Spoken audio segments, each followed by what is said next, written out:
વડોદરાની વિશ્વામિત્રી નદીની જળસપાટીમાં વધારો થયો છે। વિશ્વામિત્રી નદીની સપાટી 17 ફૂટ પર પહોંચી છે। આજવા સરોવરની સપાટી 213.16 ફૂટ પર પહોંચી છે। આજવા સરોવરમાંથી સતત પાણી છોડવામાં આવી રહ્યું છે। તંત્ર પરિસ્થિતિ પર સતત નજર રાખી રહ્યું છે। આજે તમામ શાળાઓમાં રજા જાહેર કરી દેવામાં આવી છે। તો વડોદરાની આ સ્થિતિ છે, પૂરની પરિસ્થિતિ સર્જાઈ છે। આજવા સરોવરમાંથી સતત પાણી છોડવામાં આવી રહ્યું છે, ત્યારે અત્યારે શાળાઓમાં રજા પણ આપી દેવામાં આવી છે। બીજી બાજુ ઘણા બધા નીચાણવાળા વિસ્તારોમાં રહેતા ગામમાં લોકોનું સ્થળાંતર કરવામાં આવી રહ્યું છે।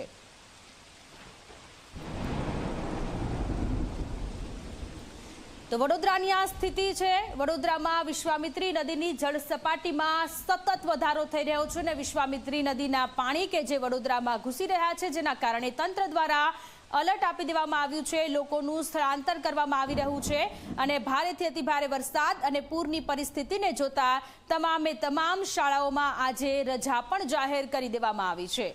આજવા સરોવરની સપાટી 213.16 ફૂટ પર પહોંચી છે। વિશ્વામિત્રી નદીની સપાટી 17 ફૂટ પર પહોંચી।